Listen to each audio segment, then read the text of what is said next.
নমস্কার বন্ধুরা, আজ চলে এসেছি আরও একটি নতুন ভিডিও নিয়ে। সংসারে শ্রীবৃদ্ধি চান? ঝুলন পূর্ণিমার দিন করুন এই টোটকা, ফিরতে পারে সৌভাগ্য। বন্ধুরা, অবশ্যই চেষ্টা করবেন ঝুলন যাত্রার দিন এই টোটকাটি মেনে চলার, তবেই দেখবেন আপনার বাড়ি, আপনার সংসারে সুখ শান্তি বিরাজ করছে। এছাড়াও বন্ধুরা, রাধাকৃষ্ণের মিলন হবে কত দিনে, জেনে নিন কখন কটার সময়। আসুন বন্ধুরা, জেনে নেওয়া যাক।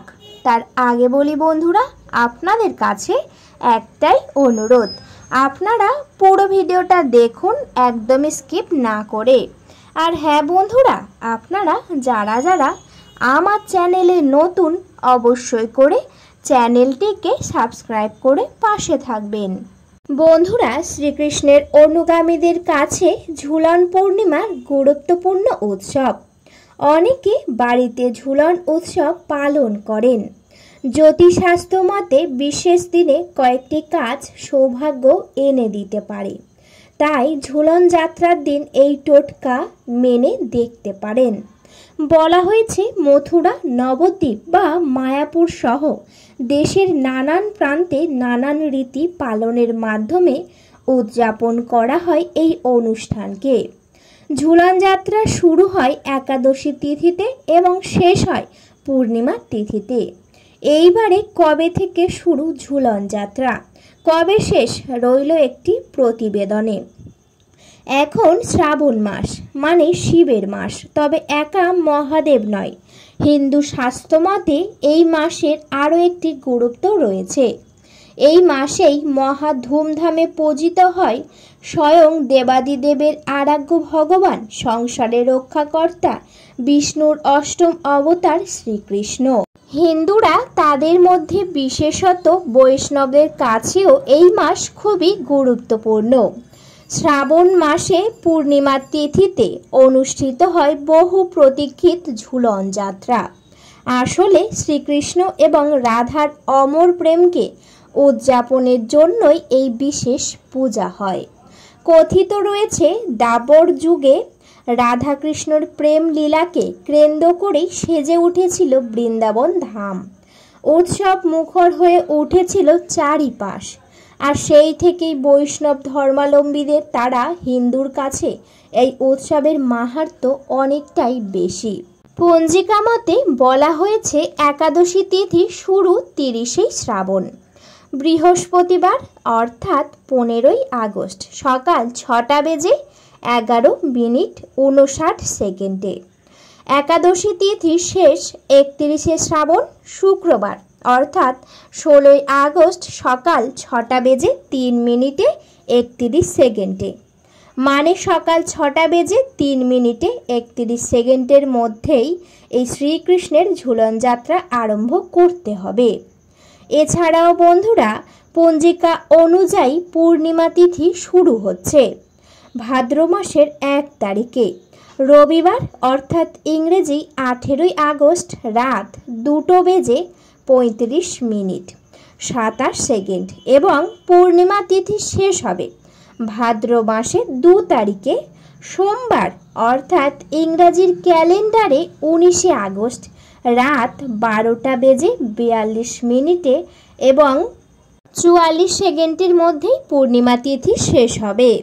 সিদ্ধান্ত পঞ্জিকার মতে পূর্ণিমা তিথি পড়ছে 2 ভাদ্র, রবিবার বা বলা ভালো সোমবার ভোর রাতে, ইংরাজি 18ই আগস্ট রাত 3:06।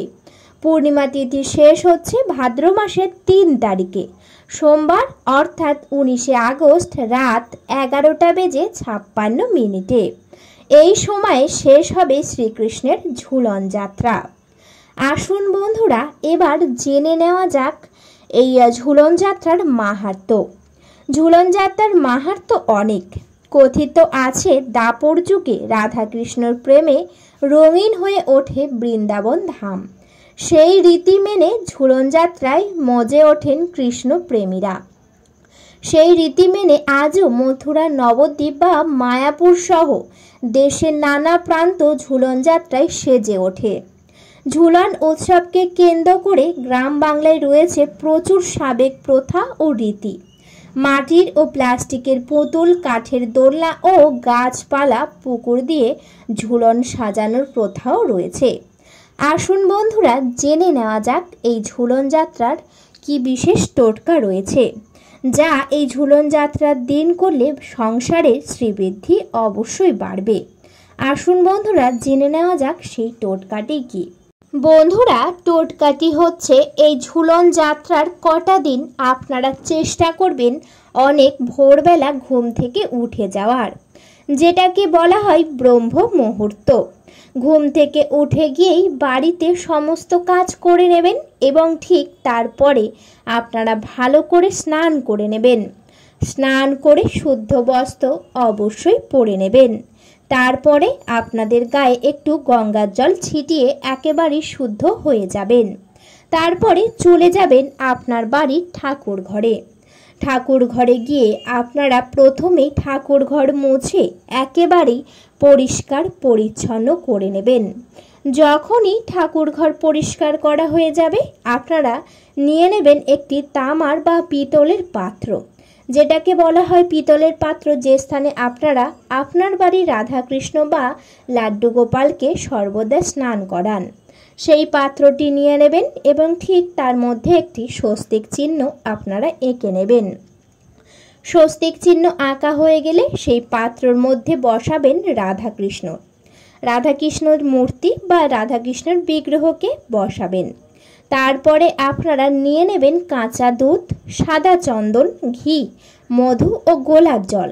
সমস্ত কিছু একসাথে নিয়ে আপনারা রাধাকৃষ্ণকে ভালো করে স্নান করিয়ে দেবেন, বা সমস্ত কিছু একসাথে না নিয়েও এক এক করেও আপনারা ভালো করে স্নান করাবেন।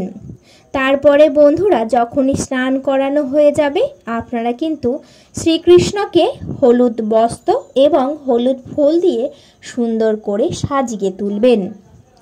যখনই একেবারেই সাজানো হয়ে যাবে, আপনারা পুনরায় রাধাকৃষ্ণকে ঝুলনের উপরে আপনারা বসিয়ে দেবেন, বা দোলনার উপরে সুন্দর করে দোলনাটাকে সাজিয়ে রাধাকৃষ্ণের বিগ্রহকে সেই দোলনায় বসিয়ে দেবেন। তারপরে শ্রীকৃষ্ণের পছন্দ মতো নৈবেদ্য দিয়ে পূজা অবশ্যই করবেন।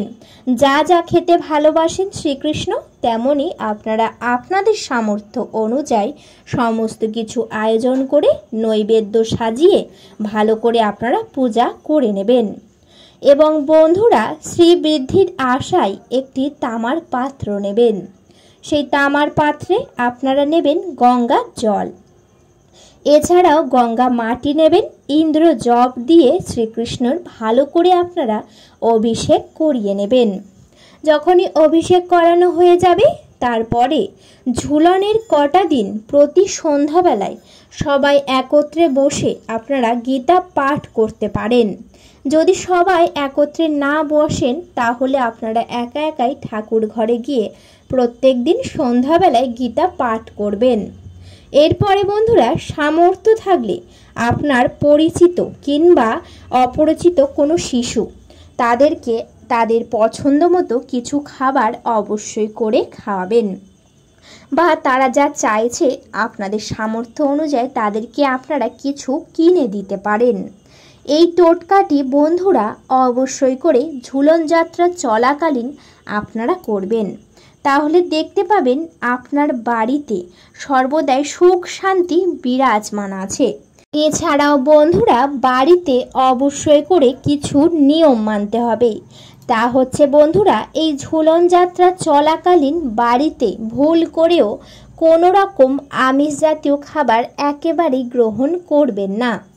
যে কদিন ঝুলন যাত্রা চলবে, সেই কদিন বাড়িতে চেষ্টা করবেন নিরামিষ খাবার গ্রহণ করার। কারণ বন্ধুরা, প্রত্যেক বাড়িতেই কিন্তু এই ঝুলন যাত্রার দিন রাধাকৃষ্ণ বিরাজমান থাকে। সেই জন্যে বাড়িতে নিরামিষ খাবার গ্রহণ করলে তবেই কিন্তু বাড়ির সুখ শান্তি সমৃদ্ধি বজায় থাকবে। তা না হলে কিন্তু রাধাকৃষ্ণ অনেক রুষ্ট হবেন এবং আপনার গৃহ ছেড়ে চিরতরে চলে যাবেন। সেই জন্যে অবশ্যই করে আপনারা সবাই মিলে বাড়িতে নিরামিষ খাবার গ্রহণ করার চেষ্টা করবেন। এছাড়াও বন্ধুরা, এই ঝুলন যাত্রা চলাকালীন যদি আপনার বাড়ির সদর দরজার সামনে কেউ এসে যদি কিছু খেতে চায় বা কোনো ছোট শিশু এসেছে কিছু চাইছে, তাদেরকে ভুল করেও ফেরাবেন না। আপনাদের সামর্থ্য অনুযায়ী তাদেরকে কিছু দান করবেন বা তাদেরকে বসিয়ে তাদের পছন্দ মতো নিরামিষ খাবার আপনারা অবশ্যই করে খাওয়াতে পারেন। এছাড়াও বাড়ির আশেপাশে যদি কোথাও গৌমাতা দেখতে পান, গৌমাতাকে গিয়ে ভালো করে কিছু খাইয়ে আসতে পারেন। এতে কিন্তু অনেক পুণ্যি অর্জন হয়। এছাড়াও বন্ধুরা, এই ঝুলন যাত্রার দিন আপনার বাড়ির ঝুলন যাত্রা অর্থাৎ যে দোলনা রয়েছে সেই দোলনা কিন্তু সুন্দর করে ফুল দিয়ে একেবারেই সাজিয়ে তুলবেন। তারপরে রাধাকৃষ্ণর বিগ্রহকে বসাবেন এবং ফুল দিয়ে সুন্দর করে সাজিয়ে আপনারা কিন্তু ঝুলন যাত্রা উৎসব অবশ্যই করে পালন করবেন। তবেই দেখবেন আপনার উপরে সর্বদাই রাধাকৃষ্ণর আশীর্বাদ বিরাজমান থাকবে। বন্ধুরা, আশা করি ভিডিওতে আপনারা পুরোটা বুঝতে পেরেছেন। ভিডিওটা এই পর্যন্ত। ভিডিওটি যদি ভালো লেগে থাকে অবশ্যই করে ভিডিওতে একটি লাইক করবেন, শেয়ার করবেন এবং সাবস্ক্রাইব করে আমার পাশে থাকবেন। বন্ধুরা, আজকের মতো আমি বিদায় নিলাম। সবাই ভালো থাকবেন, সুস্থ থাকবেন। সবাই একবার একটু সময় বার করে কমেন্টে জয় শ্রী রাধাকৃষ্ণ লিখে যাবেন। আপনাদের সকলকে জানাই অনেক অনেক ধন্যবাদ।